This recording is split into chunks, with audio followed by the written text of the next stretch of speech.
حضرت موسیٰ علیہ السلام سے ایک غریب آدمی نے درخواست کی کہ آپ کلیم اللہ ہیں، اللہ تعالیٰ سے دعا کریں کہ وہ میرا رزق بڑھا دیں، مجھے کئی وقت فاقے ہو جاتے ہیں۔ حضرت موسیٰ علیہ السلام نے بارگاہ خداوندی میں اس کی درخواست پیش کی تو بتایا گیا کہ اس آدمی کی قسمت میں قلیل روزی ہے، اسی لیے ہمارے ہاں سے تھوڑا تھوڑا کر کے اسے روز دیا جاتا ہے تاکہ آخر تک ملتا رہے۔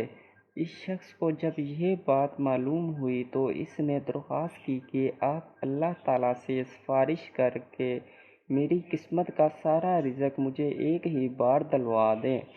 اللہ تعالیٰ نے حضرت موسیٰ علیہ السلام کی درخواست قبول کی اور اس غریب شخص کو تمام زندگی کا رزق ایک ہی بار مل گیا۔ اس شخص نے فوراً لنگر خانہ کھول دیا اور اعلان کر دیا کہ جس شخص کے کھانے کا انتظام نہ ہو وہ ہمارے لنگر خانے سے پیٹ بھر کر کھانا کھا سکتا ہے۔ حضرت موسیٰ علیہ السلام کو اس کی اس حرکت پر تعجب ہوا۔ انہوں نے اسے سمجھانے کی کوشش کی لیکن جب وہ نہ مانا تو مایوس ہو کر چلے گئے۔ ایک ہفتے بعد ان کا ادھر سے گزر ہوا تو دیکھا کہ لنگر خانہ ابھی تک جاری ہے۔ دوسری مرتبہ 1 ماہ بعد اور پھر تیسری مرتبہ 6 ماہ بعد ادھر سے گزرے تو آپ نے حسب معمول اسی طرح لوگوں کو لنگر کھانے سے کھانا کھاتے دیکھا۔